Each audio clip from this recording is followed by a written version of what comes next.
नमस्कार, मैं विद्या राजलक्ष्मी आप सभी दर्शकों का अपने कार्यक्रम स्वस्थ जीवन में बहुत बहुत स्वागत करती हूँ। जैसा कि आप सभी देखते होंगे कि हम अपने कार्यक्रम के माध्यम से आज के हमारे आपके हम सब के एक भाग दौड़ भरी जीवन शैली में कैसे छोटी छोटी बीमारियों के शिकार हो जाते हैं और वो छोटी छोटी बीमारियां हमारे एक छोटे से इग्नोरेंस के कारण एक घातक रूप ले लेती हैं और इसी इग्नोरेंस के कारण हमारा परिवार सभी लोग इस बीमारियों के शिकार हो जाते हैं और इनसे हम बहुत लंबे टाइम तक झेलते रहते हैं। तो हमारी कोशिश यही रहती है कि हम इस कार्यक्रम के माध्यम से आप सभी को इन बीमारियों के बारे में अवगत कराएं ताकि छोटी सी देखभाल की सहायता से आप इन बीमारियों से बच सकते हैं और इन बीमारियों से अपने पैसों को भी बचा सकते हैं जो आगे के भविष्य में आपके हमारे सबके काम आएंगी। तो आज हम इसी कड़ी को आगे बढ़ाते हुए एक ऐसे शरीर के ऑर्गन के बारे में बात करने आए हैं जिनकी सहायता से हम इस खूबसूरत दुनिया को देख पाते हैं, जी पाते हैं, इसमें खुश रह पाते हैं। जी हाँ, आप सभी समझ गए होंगे कि मैं किस ऑर्गन के बारे में बात कर रही हूँ। मैं बात कर रही हूँ हमारे शरीर के सबसे सुंदर और महत्वपूर्ण अंग जो है हमारी आँखें। ये आँखें हमारी खूबसूरती भी होती हैं और इन आँखों की सहायता से हम इस दुनिया को देख भी पाते हैं। पर आजकल के इस तकनीकी युग में हमारी आँखें सबसे ज़्यादा काम कर रही हैं। अब आप सोच रहे होंगे सबसे ज़्यादा हमारी आँखें कैसे काम कर रही हैं। तो हम सब जितने भी लोग हैं, चाहे वो यंगस्टर हों या बुज़ुर्ग लोग हों, कहीं ना कहीं सभी लोग तकनीक पर निर्भर हो गए हैं। जैसे हमारा मोबाइल फ़ोन है, लैपटॉप है, कंप्यूटर है, there are so many equipments, हम लोग उसी पे डिपेंडेंट होते जा रहे हैं और उसके कारण हम लोग रात में सोते वक्त हुआ तो ज़्यादा देर तक मोबाइल देखते रहते हैं और इस चीज़ से बिल्कुल अनभिज्ञ होते हुए कि यही रात में ज़्यादा देर तक मोबाइल देखना या लैपटॉप पे समय बिताना हमारे आँखों के लिए कितनी घातक सिद्ध हो रही हैं, लेकिन हम इसको नज़रअंदाज करते रहते हैं। तो आज इसी टॉपिक को आगे बढ़ाएंगे कि आँखों में सामान्य बीमारियाँ कौन कौन सी होती हैं और इन बीमारियों के कारण क्या होते हैं, लक्षण क्या होते हैं और इन बीमारियों को हम कैसे बच सकते हैं इन बीमारियों से। तो इन्हीं टॉपिक पे आगे बात करने के लिए हमारे साथ मौजूद हैं डॉक्टर पारिजात सौरभ, जो इस बीमारी के बारे में कि आँखों में कौन कौन सी सामान्य बीमारियां होती है इसके बारे में विस्तृत रूप से चर्चा करेंगे। सो वेलकम सर, हमारे कार्यक्रम में आपका बहुत बहुत स्वागत है। सर, सबसे पहले हमें आप ये बताइए कि आँखों में होने वाली सामान्य बीमारियां कौन कौन सी होती हैं। आँखों में जो बीमारियां होती हैं उनमें हम दो भागों में बांट सकते हैं, एक बच्चों में बीमारियां और एक बड़ों में बीमारियां। तो बच्चों में जो सबसे ज़्यादा अधिक पाए जाने वाली बीमारी जो है वो आपको कंजंक्टिवाइटिस है और उसमें आंखें लाल होती हैं। उसके बाद रिफ्रैक्टिव एरर है जो चश्मा लगने के वजह से होता है, चश्मा जिसको लगता है उसको रिफ्रैक्टिव एरर बोलते हैं। उसमें से दो सबसे इम्पॉर्टेंट है, वो एक उसको मायोपिया बोला जाता है जिसमें पास की चीज़ें सही दिखती हैं और दूर की चीज़ें धुंधली दिखती हैं, और दूसरा होता है हाइपरमेट्रोपिया जिसमें नज़दीक की चीज़ें ख़राब दिखती हैं और दूर की चीज़ें अच्छी दिखती हैं। तो दोनों को ठीक करने के लिए चश्मा लगाया जाता है। उसके बाद आजकल बच्चे बहुत ज़्यादा लैपटॉप, कंप्यूटर, टैब्स ये सब यूज़ करते हैं। इन बच्चों में भी आँखों में जलन और आपको गड़ना और ये सब समस्या होती हैं, आँख थकना, ये सब समस्या होती हैं। ऐसे में हमें इन बच्चों का इलाज करना है और मोबाइल फ़ोन और लैपटॉप का इस्तेमाल कम से कम करने के लिए बोलना पड़ता है। और बाकी बीमारियां जो हैं वो बड़ों में ज़्यादा पाई जाती हैं। उसमें सबसे इम्पॉर्टेंट बीमारी जो है वो मोतियाबिंद है, सफ़ेद मोतियाबिंद जिसको हम लोग कैटरैक्ट भी बोलते हैं। वो उम्र के साथ भी होता है, चोट लगने की वजह से भी होता है और एक्सटर्नल यूवी लाइट्स वगैरह की वजह से भी होता है। और एक और बीमारी जो बहुत कॉमनली पाई जाती है पर बहुत ख़तरनाक बीमारी है, ग्लोकोमा, जिसमें आँखों का प्रेशर बढ़ता है और प्रेशर के दबाव से आँख की ऑप्टिक नर्व में दबाव आता है और ऑप्टिक नर्व ख़राब हो जाती है, ऑप्टिक नर्व काम नहीं करती है। ऑप्टिक नर्व आपको आँखों से रोशनी को ब्रेन में ट्रांसमिट करती है, वो नस ही ख़राब हो जाता है, तो उस वजह से पेशेंट हमेशा के लिए अंधा हो जाता है और ये इरिवर्सिबल है, ये रोशनी लौट के नहीं आती है इसमें। और उसके बाद दो सबसे इम्पोर्टेंट बीमारियां हैं, वो है आपको चीनी के रोगों में डायबिटिक रेटिनोपैथी बोलते हैं उसको, और जो ब्लड प्रेशर के रोगी होते हैं उनमें हाइपरटेंसिव रेटिनोपैथी हो जाता है। तो ये मुख्य रूप से मैंने कुछ बीमारियों का विवरण दिया है आपको। ओके जैसा कि सर आपने बताया कि ग्लूकोमा जिसमें हमारी आंखों की रोशनी चली जाती है, तो ये बीमारी होने के पहले कुछ इस तरह के सिम्टम्स तो दिखाई देते होंगे कि जैसे आंखों का गड़ना, चुभना, क्या सिम्टम्स होते हैं इनके? जी, ग्लूकोमा जो है वो एक साइलेंट थीफ की तरह होता है। एक शांत चोर की तरह होता है, जो आपका बहुत देर में पता चलता है कि आपका विजन लॉस हो रहा है।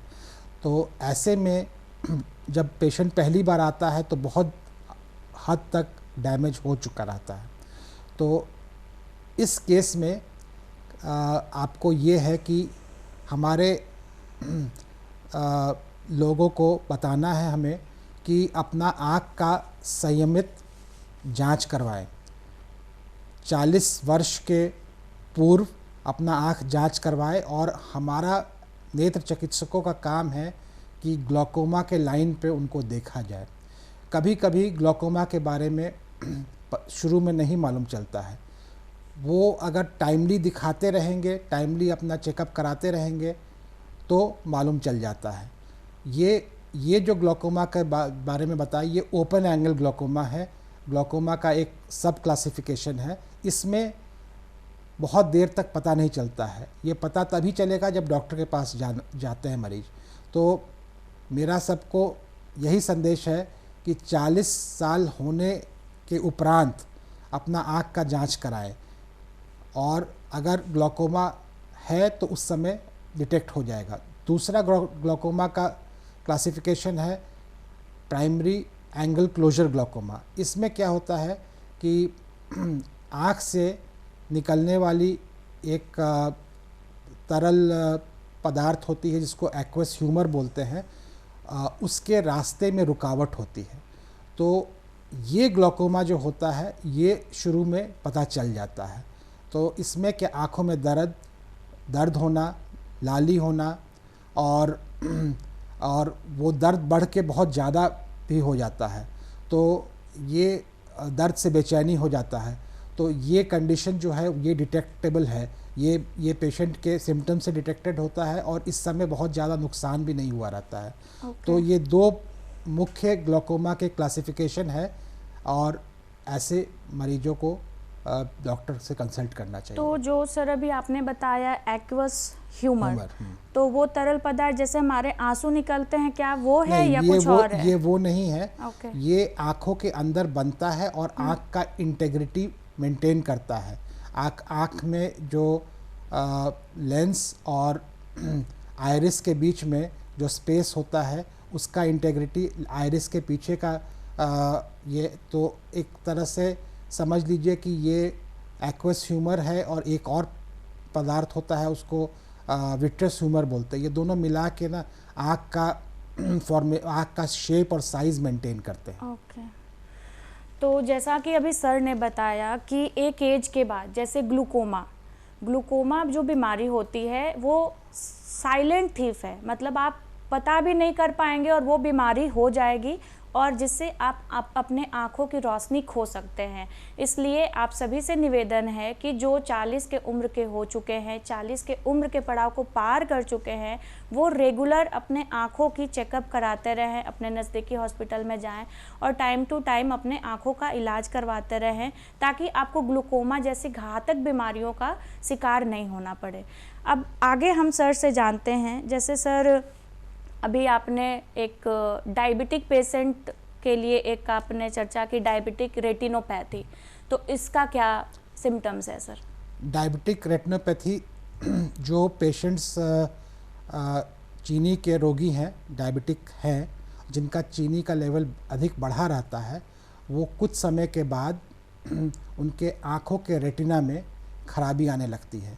आँखों के रेटिना में खून के धब्बे आ जाना, उसमें और डिपॉजिट्स आ जाना, जैसे हेमरेजेस होता है, कॉटन वूल स्पॉट्स होता है, एन्यूरिज्म्स होता है, ये सारी चेंजेस आ जाती हैं। और इन लोग इस बीमारी को अनदेखा करने से रोशनी भी जा सकती है। तो सबसे इम्पॉर्टेंट है मरीजों को डायबिटीज़ कंट्रोल करना। तो स्ट्रिक्ट डायबिटिक कंट्रोल इसका प्रिवेंशन है डायबिटिक रेटिनोपैथी का। और चूँकि टाइप 2 डायबिटीज़ मेलाइटिस होता है, जिसमें जो सबसे कॉमन है, तो ये भी बहुत देर से पता चलता है, मरीज को आइडिया लगता नहीं है। तो जैसे ही टाइप 2 डायबिटीज़ का पता चले, जैसे ही शुगर लेवल हाई है पेशेंट का, तो पेशेंट को तुरंत फिजिशियन से मिलना चाहिए। और फिजिशियन का काम है कि तुरंत आँखों का जांच करवाना। तो स्क्रीनिंग ऑफ डायबिटिक रेटिनोपैथी, जैसे ही डायबिटिक पेशेंट आपको मिले, तुरंत उसका आँख का पर्दा देखना है। आँखों का डॉक्टर का यही काम है कि तुरंत उसका आँख का क्योंकि हमें नहीं मालूम है कि ये डायबिटीज़ कितने सालों से है। तो बोला जाता है कि 20 साल अनकंट्रोल्ड डायबिटीज़ अगर होता है या इम्प्रॉपर कंट्रोल होता है, तो डायबिटिक रेटिनोपैथी होने के चांसेस बढ़ जाते हैं। अच्छा। और समय रहते इसका भी इलाज संभव है। इसका इलाज संभव है ताकि हम अपने आंखों की रोशनी को बचा सकते हैं। जी। ओके सर, एक और क्वेश्चन था, जैसे कि इन्फेक्शंस होते हैं, तो आँखों में भी इन्फेक्शन हो सकते हैं ड्यू टू टच, मतलब बाहरी किसी टच से भी कुछ इस तरह के इन्फेक्शन हमारे आँखों में हो सकते हैं? जी, अभी बहुत सारा हमने सुना होगा आई फ्लू के बारे में। जी। तो ये एक तरह से वायरल कंजंक्टिवाइटिस है। तो इसमें क्या होता है कि हमारे हवा में बहुत सारा कीटाणु रहता है, और उस वजह से सीजनल आपको इन्फेक्शन हो सकता है। तो टच से तो एग्जैक्टली होता क्या है कि जब मरीज को कंजंक्टिवाइटिस है, आँखों में लाली है, और वो अपने आँख को रगड़ता मलता है, और फिर दरवाज़ा को छू दिया या कोई टॉवल से अपना आँख को साफ़ किया, और वो दूसरे लोग छूते हैं, तो ऐसा हो सकता है उनको भी हो जाए। पर ऐसा बहुत एक मिथ है कि किसी लाल आँख वाले पेशेंट को देखने से खुद को हो जाता, ऐसा नहीं होता है। जब तक कोई ना कोई टच होता है, और ये टच होता है क्योंकि कीटाणु जो होता है वो ये सब आर्टिकल्स में एक फोमाइट की तरह होता है, और वो फोमाइट ट्रांसफ़र हो जाता है एक पेशेंट से दूसरे पेशेंट में। मतलब इसे हम वायरल इन्फेक्शन के तौर पे भी, वायरल भी हो सकता है, बैक्टीरियल भी हो सकता है, और एलर्जिक भी हो सकता है। ओके। तीन तरह का कंजंक्टिवाइटिस होता है, तो वो हम लोग। ओके। तो सर का जैसे कहना है, सर ने बहुत सही बातें बताई कि जैसे जनरली गांव वाले एरिया में क्या होता है कि किसी का अगर, जैसे सर उस डिजीज़ का नाम बताया कंजक्टिवाइटिस, जिसको हम लोग आम शब्दों में बोलते हैं कि हमको आँख आ गया है। तो उसमें क्या होता है कि किसी के आँख में ऐसे रेडनेस आ गई हो, तो दूसरे लोग क्या बोलेंगे कि इसका आँख आ गया है, आप इसकी तरफ मत देखो, नहीं तो आपका भी आँख आ जाएगा। लेकिन ये बिल्कुल एकदम गलत मिथ है, ऐसा कुछ भी नहीं होता है। वो सर जैसे बताया कि वायरल, इसका मतलब है कि अगर वो जिस भी व्यक्ति को इस तरह की शिकायत हुई है, तो वो अपना टॉवेल अलग यूज करे, वो बाहर जाए तो अपने आँखों की समुचित देखभाल करे, और उस टॉवेल को कोई यूज़ नहीं करे। मतलब एक तरह से है कि आपको अपने साफ़ सफाई पे ध्यान रखने के बाद इन सभी बीमारियों से आप बहुत अच्छी तरीके से बच सकते हैं। अब एक और चीज़, जैसे सर ने बताया ब्लड शुगर या डायबिटीज़, तो डायबिटीज़ वाले पेशेंट को भी ये सलाह दी जा रही है कि आप अपने डायबिटीज़ का जो है शुगर लेवल हमेशा कंट्रोल में रखें, क्योंकि अगर आप इसको कंट्रोल में नहीं रखेंगे तो आप आगे जाके अपनी आँखों की रोशनी खो सकते हैं। और आँखों से इम्पॉर्टेंट हमारे शरीर का कोई भी चीज़ नहीं होता है, क्योंकि इन आँखों की सहायता से ही हम सब कुछ देख पा रहे हैं। चलिए अब इसमें हम आगे बढ़ते हुए सर से और बिंदुओं पे चर्चा करते हैं।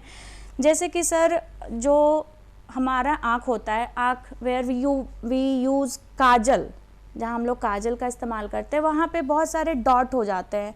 तो कई बार ऐसा होता है कि चिकित्सक बोलते हैं कि हमारा जो आइरिस वाला एरिया है वो ख़राब हो रहा है। तो ये कहाँ तक सच्चाई है इसमें? काजल लगाने पे आँख में इन्फेक्शन होने का चांस रहता है। और वो जो डॉट की जो बात कर रही है, वो आँख के लिड मार्जिन पे, आईलिड मार्जिन पे कुछ ग्लैंड्स होते हैं उनको ग्लैंड्स ऑफ ज़ीस और ग्लैंड ऑफ मॉल बोलते हैं। उस ग्लैंड के रास्ते में रुकावट आ जाती है, जिस वजह से वो स्वेलिंग भी हो जाता है। तो इसको स्टाई भी बोलते हैं। और अगर वो स्वेलिंग अंदर की तरफ हो तो उसको कैलेजियन भी बोलते हैं। तो ये है, और इसका ये बहुत साधारण बीमारी है और इसका इलाज संभव है। और आपको एंटीबायोटिक आई ड्रॉप्स हुआ, स्टेरॉयड आई ड्रॉप्स हुआ, ऑइंटमेंट हुआ और आँख की सिकाई होती है, तो उससे ये ठीक हो जाता है। तो सर कई बार ये भी होता है कि उसका जो होता है कि डॉक्टर ऑपरेशन कर देते हैं, उसे ऑपरेट करते हैं और after some period of time दोबारा वो निकल आता है। ठीक है, तो एक्चुअली ऑपरेशन जो है इस कंडीशन में आप बहुत दिन तक अवॉइड कर सकते हैं। ऑपरेशन तब किया जाता है जब दवा से उसका सुनवाई नहीं हो रहा है, जब दवा काम नहीं कर रहा है, तो उस केस में उसका ऑपरेशन किया जाता है। तो सर ये जो होता है ये सिर्फ आंखों के नीचे वाले भाग में ही होता है? क्योंकि कभी कभी ऊपर में भी हो जाता है। ऊपर में भी हो जाता है। ऊपर में वही चीज़ होता है, जब हम लोग लिखते हैं प्रिस्क्रिप्शन में तो हम लोग मेंशन करते हैं अपर आईलिड और लोअर आईलिड। ओके। और सर आजकल एक और बीमारी बहुत ज़्यादा आंखों में देखी जा रही है, वो होता है कि जस्ट हमारे आंख के ऊपर वाले हिस्से पे वाइट ऐसे डॉट धब्बा टाइप का, वो क्या है सर? वो ज़ैंथेलाज़्मा है, वो कोलेस्ट्रॉल डिपॉजिट्स है। वो एक तरह से कॉस्मेटिक डिसऑर्डर है आपके आईलिड का, चमड़े का कॉस्मेटिक डिसऑर्डर है, आँख के आईलिड के चमड़े का कॉस्मेटिक डिसऑर्डर है। उसको ऑपरेशन से भी उसको काट के हटाया जा सकता है, एक्सिजन किया जा सकता है उसको, और नहीं तो आजकल लेज़र द्वारा भी उसको टोटली हटा दिया जाता है। तो क्या उसको हटाने के बाद दोबारा आने की शिकायत होती है? दोबारा आने की शिकायत है, पर ऐसा अमूमन नहीं होता है। आप हटवा सकते हैं, पर पेशेंट को स्ट्रिक्ट फिर कोलेस्ट्रॉल वगैरह का मात्रा अपने दिनचर्या में, दिन के भोजन में, अपने भोजन में उसको कंट्रोल रखना। मतलब वो एक तरह से कोलेस्ट्रॉल डिपॉजिट है, वो आँख से संबंधी कोई बीमारी नहीं है वो। ओके, वो कॉस्मेटिक डिसऑर्डर है। ओके सर, कभी कभी जैसे हमारे सर में दर्द होता है, तो सर में दर्द होने के कारण भी आँखों के इस वाले एरिया में बहुत ज़्यादा चुभन और ऐंठन टाइप का होने लगता है, तो वो आँखों से संबंधित बीमारी है या सर से रिलेटेड? सर दर्द जो है वो आपको आँख के कारण भी हो सकता है। तो आँख में, जैसे मैंने अभी पहले बताया भी था कि चश्मा जो लगता है लोगों को, और जो लोग नहीं टाइम पे जांच करवाते हैं और उनको चश्मा का पावर है, इन लोगों को ज़बरदस्त सर में दर्द होता है। तो जिन लोगों को भी चश्मे की ज़रूरत है और जिन लोगों को दूर कम दिख रहा है, नज़दीक कम दिख रहा है, 40 साल के बाद पास का भी कम दिखता है, तो ये सब समस्याएं हैं जिन लोगों को तुरंत डॉक्टर से मिलके पहले ये सुनिश्चित करवाना है कि कोई दृष्टि दोष तो नहीं है, कोई रिफ्रैक्टिव एरर तो नहीं है।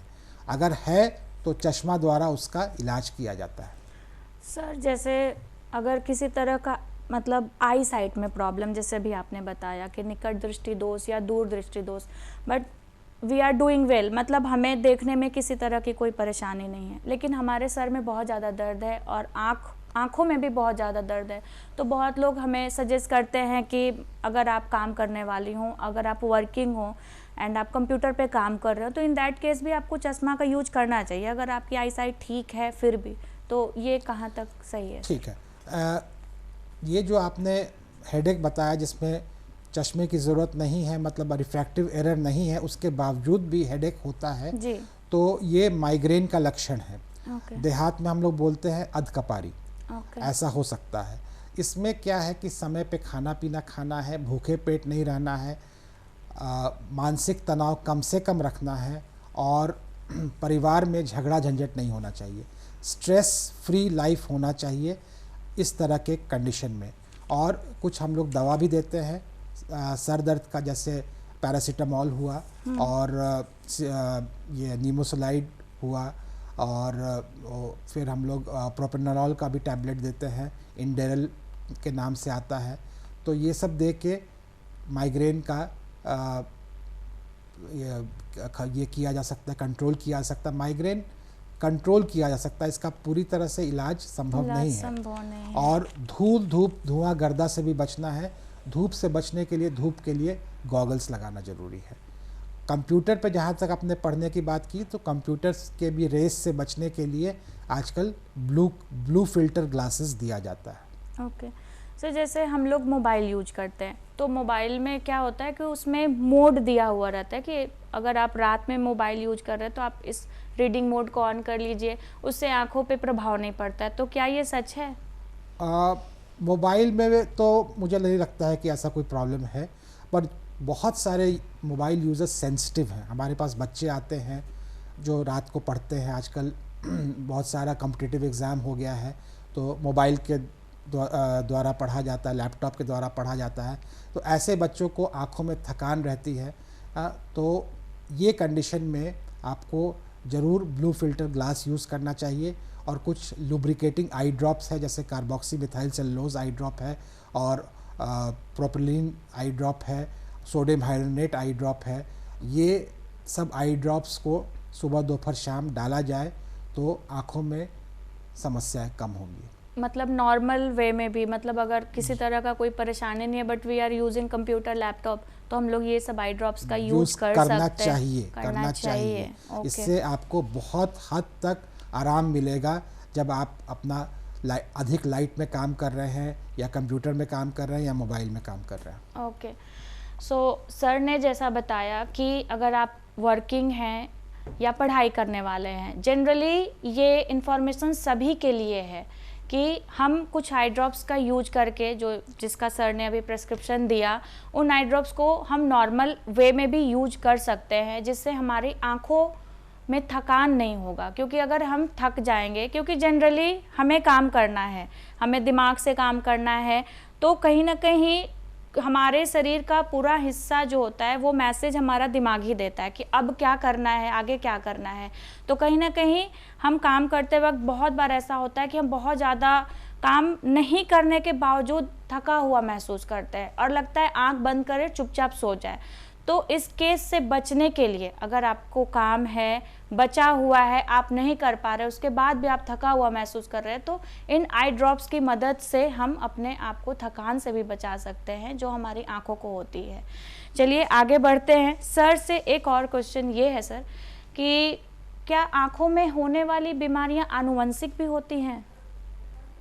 मैं समझा नहीं। जैसे बहुत सारी बीमारियां होती हैं कि आनुवंशिक होती हैं, जैसे डायबिटीज हो गया, तो बोलते हैं लोग कि अगर उनके पिताजी को है तो आप में भी मोस्ट प्रोबेबली हो सकता है। तो आंखों में भी ऐसी कोई बीमारी है? जी, आंखों में बहुत सारी बीमारियां हैं जो जेनेटिक होती है, जो आप बता रही हैं जी। तो जैसे डायबिटीज़ है, डायबिटीज़ चूँकि जनरेशन टू जनरेशन में होता है, तो ऐसे केस में तो होता ही है। और आँखों का जैसे ग्लोकोमा हुआ, हाइपरमेट्रोपिया जो रिफ्रैक्टिव एरर हुआ, तो ये सारी बीमारियां जो हैं वो जेनेटिक हैं। ओके।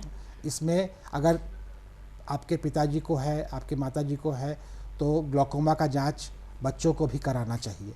अपना चश्मे का जांच बच्चों को भी कराना चाहिए, चीनी का जांच बच्चों को भी कराना चाहिए। और ये है, ठीक आपने बोला। ओके सर, खान पान कहाँ तक मददगार साबित हो सकते हैं आँखों के लिए? खान पान जो है वो सबसे पहले, जो खान पान से रिलेटेड जो सबसे इम्पॉर्टेंट बीमारी है आँख की, वो विटामिन ए डेफिशिएंसी होती है, जिसको हम लोग नाइट ब्लाइंडनेस भी बोलते हैं। तो इसमें क्या होता है कि आँखों के पर्दे में एक रॉड्स नाम का पिगमेंट होता है, जिसको विटामिन ए डेफिशिएंसी होने के कारण वो उसमें कमी आने लगती है या उसमें कुछ खराबी आने लगती है। तो उस वजह से मरीज़ जो है वो, खासकर बच्चे, वो रात को कम देखते हैं या कम लाइट में कम देखते हैं। तो ऐसे में समय रहते विटामिन ए का जो टैबलेट्स होता है, उसको एक्वाजोल ए करके टैबलेट्स आता है, वो हम लोग देते हैं। शुरू में 2 लाख इंटरनेशनल यूनिट एक बार दिया जाता है और उसके बाद आपको खान पान से मेंटेन किया जाता है। जैसे खाने में गाजर हुआ, हरे पत्तों वाली सब्जियां हुई, मछली हुआ, अंडा हुआ, दूध हुआ, ये सब खान पान में दिया जाता है। ये अच्छा है। जो और खान पान से रिलेटेड आपने पूछा, जैसे कोई मरीज को डायबिटीज़ है, तो डायबिटीज़ कंट्रोल करने के लिए डॉक्टर द्वारा जो डाइट चार्ट है वो फॉलो करना है। तो इस तरह का खान पान का आपको प्रयोग करना है। ओके। आशा करती हूँ कि डॉक्टर साहब के द्वारा दी गई तमाम तरह की जानकारियाँ आप सभी को पसंद आई होंगी। And thank you so much sir for coming here and share with so many ट्रेमेंडस information with us. और आप सभी दर्शकों से भी मैं आग्रह करती हूँ कि हमारे सर के द्वारा बताई गई तमाम जानकारियों को ज़रूर फॉलो करें। इससे आप खुश रहेंगे, क्योंकि अगर खुश रहना है तो सबसे ज़रूरी है स्वस्थ रहना। So be happy, stay healthy. Thank you so much. धन्यवाद।